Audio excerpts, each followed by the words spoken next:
ದುಡ್ಡಿನ ಮೋಹ. ಜೀವನದಲ್ಲಿ ಚೆನ್ನಾಗಿ ಬದುಕಲು ಹಣ ಅವಶ್ಯಕ. ಆದರೆ ಬದುಕು ಚೆನ್ನಾಗಿ ಆಗುವುದು ಬರೀ ದುಡ್ಡಿನಿಂದಲ್ಲ. ಕೆಲವರಿಗೆ ಹಣ ಎಷ್ಟು ಮುಖ್ಯವಾಗಿ ಬಿಡುತ್ತದೆಂದರೆ ಅವರು ಜೀವನವನ್ನಾದರೂ ಬಿಟ್ಟಾರು, ಆದರೆ ಹಣ ಬಿಚ್ಚಲಾರರು. ಅಂಥ ಸಮಯದಲ್ಲಿ ಅಚಾತುರ್ಯಗಳು, ಅನಾಹುತಗಳು ನಡೆದು ಹೋಗುತ್ತವೆ. ಕೆಲವೊಮ್ಮೆ ಅವು ತುಂಬ ಹಾಸ್ಯದ ಪ್ರಸಂಗಗಳೂ ಆಗಿ ಬಿಡುತ್ತವೆ. ನವರತ್ನ ರಾಮರಾಯರು ಅಮಲ್ದಾರರಾಗಿದ್ದ ಕಾಲ. ತಲಕಾಡಿನ ಪಂಚಲಿಂಗ ದರ್ಶನ ಒಂದು ಬಹುದೊಡ್ಡ ಕಾರ್ಯಕ್ರಮ. ಸಹಸ್ರಾರು ಜನ ತಲಕಾಡಿಗೆ ಬಂದು ಈಶ್ವರನ ದರ್ಶನ ಪಡೆಯುವರು. ಕೊಳ್ಳೇಗಾಲದ ಕಡೆಯಿಂದ ಬರುವ ಜನ ಮಾಲಿಂಗಿ ಮಡುವಿನ ಬಳಿ ಹೊಳೆ ದಾಟಿ ಬರುತ್ತಿದ್ದರು. ಆಗ ಹೊಳೆಯಲ್ಲಿ ಹೊಸ ನೀರು ಏಕಾಏಕಿ ಬರಲು ಪ್ರಾರಂಭವಾಯಿತು. ಇಷ್ಟು ಬೇಗ ಇಷ್ಟೊಂದು ನೀರು ಬಂದಿತೆಂದು ಯಾರೂ ಊಹಿಸಿರಲಿಲ್ಲ. ಹರಿಗೋಲು ತರಿಸಲು ಸ್ವಲ್ಪ ಸಮಯ ಬೇಕು. ಜನಗಳಂತೂ ಬಂದೇ ಬರುತ್ತಿದ್ದಾರೆ. ನೀರು ಆಳವಿದ್ದಲ್ಲಿ ಜನ ಹೋಗಬಾರದೆಂದು, ನೀರು ಕಡಿಮೆ ಇದ್ದು ಜನ ದಾಟಬಹುದಾದ ಕಾಲು ದಾರಿಯ ಎರಡು ಮೊಗ್ಗಲಲ್ಲೂ ದಪ್ಪನಾದ ಬೊಂಬುಗಳನ್ನು ನಡೆಸಿ ಹಗ್ಗ ಕಟ್ಟಿ ಅವುಗಳ ನಡುವೆಯೇ ಜನ ಬರುವಂತೆ ವ್ಯವಸ್ಥೆ ಮಾಡಿದ್ದರು. ವಯಸ್ಸಾದವರಿಗೆ, ಹೆಣ್ಣು ಮಕ್ಕಳಿಗೆ ಅನುಕೂಲವಾಗಲೆಂದು ಕೆಲವು ಪೊಲೀಸರನ್ನು ನೇಮಿಸಿದ್ದರು. ಹೀಗಿರುವಾಗ ಕೊಳ್ಳೇಗಾಲದ ಶೆಟ್ಟರೊಬ್ಬರು ಹೊಳೆ ದಾಟುವುದಕ್ಕೆ ಬಂದರು. ಕಾಲುದಾರಿಯಲ್ಲೇ ದಾಟಿ ಬಂದರೆ ಪೊಲೀಸಿನವರೇನಾದರೂ ಇನಾಮು ಕೇಳಿಯಾರೆಂದುಕೊಂಡು ಕಾಲುದಾರಿಯನ್ನು ಬಿಟ್ಟು ಸ್ವಲ್ಪ ಮೇಲುಭಾಗದಲ್ಲಿ ನದಿ ದಾಟಲು ಹೊರಟರು. ಅಲ್ಲಿ ಸೆಳವು ಹೆಚ್ಚು, ಆಳವೂ ಕಡಿಮೆ ಇಲ್ಲ. ಶೆಟ್ಟರಿಗೆ ಸರಿಯಾಗಿ ಈಜಲು ಬರುವುದಿಲ್ಲ. ಆಯತಪ್ಪಿ ಸೆಳವಿಗೆ ಸಿಕ್ಕು ಕೊಚ್ಚಿ ಹೋಗುತ್ತಿದ್ದರು. ಈಗಾಗಲೇ 2 ಬಾರಿ ಮುಳುಗಿ ನೀರು ಕುಡಿದಾಗಿದೆ.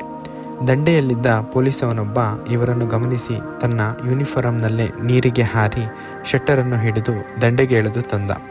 ಅಂತೂ ಅವರ ಜೀವ ಉಳಿಯಿತು. ಆಮೇಲೆ ಆದದ್ದು ತಮಾಷೆ. ಮುಂದೆ 10 ನಿಮಿಷಕ್ಕೆ ಶೆಟ್ಟರು ಹತ್ತಿರ ಇದ್ದ ಪೊಲೀಸ್ ಠಾಣೆಗೆ ಹೋಗಿ ಪೊಲೀಸನ ವಿರುದ್ಧ ದೂರು ಕೊಟ್ಟಿದ್ದಾರೆ. ಆಗ ಅಲ್ಲಿದ್ದ ಇನ್ಸ್ಪೆಕ್ಟರ್ ಪೊಲೀಸನನ್ನು ಶೆಟ್ಟರನ್ನು ಕರೆದುಕೊಂಡು ಅಮಲ್ದಾರ ರಾಮರಾಯರ ಕಡೆಗೆ ಬಂದರು. ಇನ್ಸ್ಪೆಕ್ಟರ್ ಫಿರ್ಯಾದನ್ನು ವಿವರಿಸಿದರು. ಮಹಾಸ್ವಾಮಿ, ಈ ಶೆಟ್ಟಿ ನೀರಲ್ಲಿ ಮುಳುಗಿ ಸಾಯುತ್ತಿದ್ದ. ಆಗ ನಮ್ಮ ಕಾನ್ಸ್ಟೇಬಲ್ ಕೆಂಪ ತನ್ನ ಬೂಟು ಯೂನಿಫಾರಮನ್ನು ಗಮನಿಸದೆ ನೀರಿಗೆ ಹಾರಿ ಅವರ ಜೀವ ಉಳಿಸಿದ್ದಾನೆ. ಕೆಂಪ ಬಕ್ಷೀಸ್ ಕೇಳಿದನೆಂದು ಶೆಟ್ಟಿ ಲಿಖಿತ ಫಿರ್ಯಾದು ಕೊಟ್ಟಿದ್ದಾನೆ. ಏನು ಮಾಡುವುದು ಎಂದು ಕೇಳಿದರು. ಶೆಟ್ಟರು ತಮ್ಮ ವಾದ ಮಂಡಿಸಿದರು. ತಾವು ನ್ಯಾಯಪ್ರಭು, ನ್ಯಾಯ ಮಾಡಬೇಕು.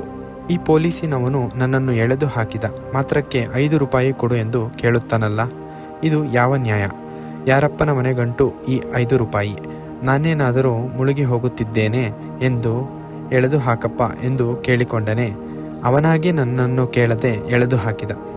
ನೀವು ಹೇಳಿ ಸರ್, ನ್ಯಾಯ ತಿಳಿದೋರು ಎಂದು ಹೇಳಿ ಕುಳಿತುಕೊಂಡರು. ಅವನ ಜಿಪುಣತನವನ್ನು ಕಂಡ ಆದ ಅಸಹ್ಯವನ್ನು, ನಗುವನ್ನು ತಡೆದುಕೊಂಡ ಅಮಲ್ದಾರರು ಹೇಳಿದರು. ನೀವು ಹೇಳೋದು ಸರಿ ಶೆಟ್ಟರೆ.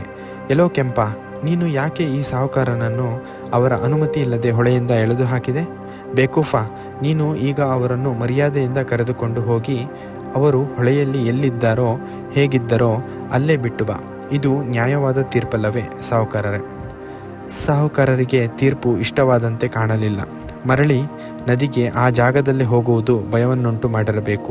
ಆತ ಕಣ್ಣೀರು ಸುರಿಸುತ್ತಾ ಕೆಂಪನನ್ನು ನೋಡಿ 1 ರೂಪಾಯಿ ಕೊಟ್ಟರೆ ಸಾಕಲ್ಲೇನಪ್ಪ ಎಂದರು. ಆಗ ಸಿಟ್ಟಿನಿಂದ ಕುದಿದು ಹೋಗಿದ್ದ ಕೆಂಪ ಹೇಳಿದ, ಬೇಡ ಸಾಹುಕಾರರೇ, ನಿಮ್ಮ ಜೀವಕ್ಕೆ ಅಷ್ಟು ಬೆಲೆ ಇಲ್ಲ. ಹಾಗೂ ಅದರ ಬೆಲೆ ಕೊಡಲೇಬೇಕು ಎಂದರೆ 3 ಕಾಸಿನ ಬಿಲ್ಲೆ ಕೊಡಿ ಎಂದ. ಎಲ್ಲರೂ ನಕ್ಕರು. ಉಳಿದ ವರ್ತಕರು ಶೆಟ್ಟರಿಗೆ ಛೀಮಾರಿ ಹಾಕಿ ಕೆಂಪನಿಗೆ ತಕ್ಕ ಬಹುಮಾನ ಕೊಡಿಸಿದರಂತೆ.